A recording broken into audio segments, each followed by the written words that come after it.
Joe Biden's dealings with Ukraine, a bogus non-story, or outrageous corruption? Let's look at just facts.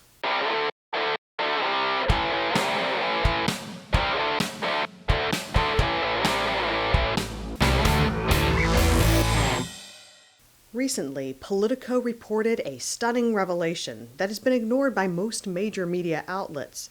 Federal officials chose to delay an official investigation into criminal activity found on Hunter Biden's laptop.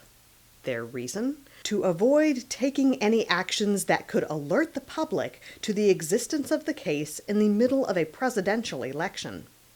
Likewise, shortly before the election, big tech companies suppressed a New York Post article exposing written evidence that Joe Biden spent some time with a top executive of a corrupt Ukrainian energy firm that was enriching his son. Then media titans promptly misled the public about the central facts of this affair. Twitter, for a prime example, pinned a post to the top of its homepage claiming that Biden played no role in pressuring Ukraine officials into firing the prosecutor at the core of this case. That is flatly disproven by the words of Biden himself, who stated on video that he told Ukraine's president and prime minister that he would withhold $1 billion in U.S. aid from their nation unless they removed the prosecutor. I said, I'm telling you, you're not getting $1 billion. I said, you're not getting $1 billion. I'm going to be leaving here. And I think it was, 6 hours? I said, I'm leaving in 6 hours. If the prosecutor's not fired, you're not getting the money. Well, son of a bitch. Got fired. And they put in place someone who was solid at the time. Twitter's brazen falsehood only scratches the surface of media misinformation about this matter. In addition to spreading outright fictions, media outlets are failing to present key, verified facts that are necessary to see the big picture. These facts, which we will now document with credible primary sources, build upon each other and implicate Joe Biden in a web of corruption that involves bribery, extortion, and obstruction of justice. In April 2014, while Joe Biden was vice president, he traveled to Ukraine and promised its parliament that the U.S. would help the nation increase its fossil fuel production to make it less dependent on Russian energy. In that same month, the largest private natural gas producer in Ukraine appointed Biden's son Hunter and his business partner to the company's board and began making payments to their firm that amounted to more than $3.3 million. The owner of the energy company, a Ukrainian oligarch who the U.S. State Department considered corrupt, personally approved Hunter's hiring. The oligarch's London bank accounts were seized by British officials in a money laundering investigation. In February 2015, the U.S. State Department and the FBI learned that Hunter's oligarch benefactor allegedly bribed Ukrainian prosecutors to shut down investigations of him. Thus, the government of Ukraine replaced the chief prosecutor with a new one that would be fired 1 year later at the insistence of Joe Biden. Both Bidens claimed that they never discussed Hunter's business dealings with each other, but a corroborated trove of emails shows that a top executive of the energy company thanked Hunter in April 2015 for inviting me to D.C. and giving an opportunity to meet your father and spent some time together. In November 2015, the same top executive wrote an email to Hunter and his partner in which he criticized a proposal they recently sent to him because it was lacking concrete, tangible results that we set out to achieve in the first place, and did not offer any names of top U.S. officials or Ukrainian officials to help the oligarch improve his situation in Ukraine. Stated that if they left these names out of their proposal to be on the safe and cautious side, I can understand the rationale. Instructed them to proceed immediately with enlisting high-ranking U.S. officials to visit Ukraine and persuade the highest level of decision-makers here in Ukraine to close down all cases and pursuits against the oligarch. The very next month, Joe Biden acted in accord with the instructions of the energy company executive by visiting Ukraine and telling its president and prime minister, if the prosecutor's not fired, you're not getting the money. On February 2, 2016, the chief prosecutor secured a court order to seize property of the oligarch. including his land, houses, and a Rolls-Royce Phantom. Just 2 weeks later, the president of Ukraine forced the chief prosecutor to resign. White House phone logs show that Joe Biden talked to the president of Ukraine at least 3 times in the week surrounding the firing. The phone log for the last of these calls states that Biden praised the president of Ukraine for firing the prosecutor, which Biden said paves the way for needed reform of the prosecutorial service. Contrary to Biden's claim that the prosecutor stood in the way of reform, when the president of Ukraine announced the firing, he complimented the prosecutor for implementing reforms that his predecessors had been opposing for decades. While listing the specific reforms, the president then said that he only asked the prosecutor to resign because he failed to gain society's trust. 2 months later, Ukraine's parliament approved the president's appointee for a new chief prosecutor. This new prosecutor was the best man of the president who appointed him, sentenced to prison in 2012 for embezzlement and abuse of office, convicted in a separate 2012 case for illegal surveillance, pardoned by the previous president, and released from jail in 2013. 6 months later, this new chief prosecutor, who Biden later described as solid, dropped all criminal charges against the oligarch. 2 weeks later, the energy company made its last documented payment to Hunter. In addition to the recent closure of all criminal cases against the oligarch, Donald Trump had just won an upset victory in the U.S. presidential election. This left Joe Biden incapable of using U.S. taxpayer funds to influence Ukrainian officials. In March 2019, the Ukrainian president who followed Biden's order to remove the chief prosecutor lost his bid for re-election. The next month, Hunter resigned from the board of the energy company. 5 months later, the prosecutor who Biden praised as solid resigned under pressure from the new president after failing to prosecute anyone of note during his 3-year tenure. In June 2020, the oligarch tried to bribe other prosecutors who began to investigate him, and police seized the bribe money. The payoff was $6 million, the largest bribery seizure in the history of Ukraine. In the face of all these incriminating facts, NPR's public editor posted a tweet saying that NPR is not reporting on the New York Post's Hunter Biden story because we don't want to waste our time on stories that are not really stories, and we don't want to waste listeners' and readers' time on stories that are just pure distractions. One of the more outlandish falsehoods about this affair came from the Washington Post's lead fact-checker, Glenn Kessler. He claims that the prosecutor who was sacked at the behest of Biden was not investigating the oligarch's company at the time. As proof of this, he asserts that in 2015, the U.S. ambassador to Ukraine criticized this prosecutor for thwarting a British money laundering probe. In reality, however, the ambassador was not criticizing this prosecutor, but his predecessor. This is proven by the fact that the British money laundering probe cited by the ambassador ended in the month before the new prosecutor was appointed.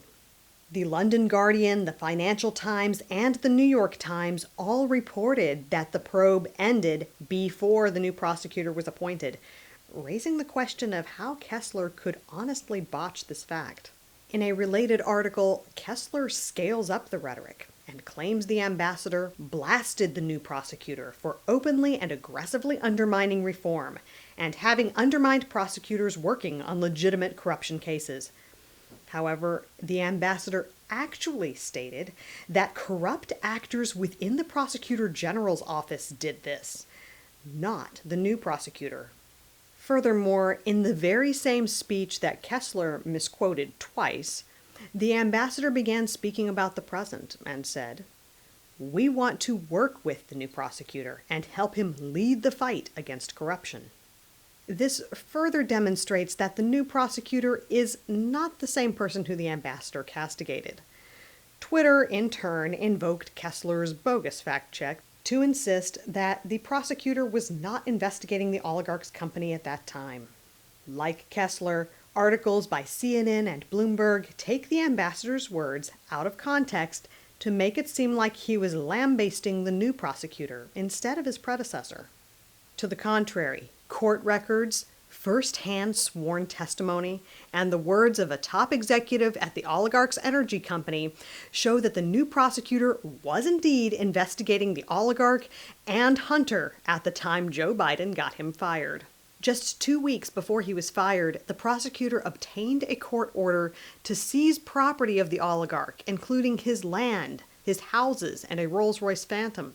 In 2019, the prosecutor signed a sworn affidavit stating, "The truth is that I was forced out because I was leading a wide-ranging corruption probe into the oligarch's energy company and its board of directors, including Hunter Biden. The president of Ukraine was emphatic that I should cease my investigations into the company. When I did not, he said that Joe Biden was refusing to release the $1 billion promised to Ukraine. He said that he had no choice, therefore, but to ask me to resign." 3 months before the prosecutor was fired, a top executive of the oligarch's energy company sent an email to Hunter and his partner urging them to get high-ranking U.S. officials to persuade the highest level of decision-makers here in Ukraine to close down all cases and pursuits against the oligarch. In this email, he identified the prosecutor general as one of his key targets. A common media refrain is that content from Hunter's laptop is not authenticated or verified. Leslie Stahl of CBS's 60 Minutes went so far as to say that it can't be verified. Such claims are belied by the fact that key aspects of it have already been verified. For example, the listed recipient of one of the most damning emails released thus far has confirmed that he received the email. Tony Bobulinski, a former business partner of Hunter's, issued a public statement that he is the recipient of the email and that the email is genuine. The email lays out how the equity of a business venture with the CEFC, a Chinese energy company, will be distributed. It does this by using the initials of the people copied on the email and numbers that add up to 100%. The last one of these says 10 held by H for the big guy. According to Bobulinski, the big guy is in fact a reference to Joe Biden, as Hunter Biden called his dad the big guy or my chairman. Beyond such first-hand testimony, the New York Post points out that it has published an array of pictures and emails from the laptop that contain an extraordinary amount of detail, most of which have nothing to do with Ukraine or China. These include, for example, a picture of Hunter in a bathtub and a picture of a Biden family meal, along with emails to friends and family, all bearing dates and times.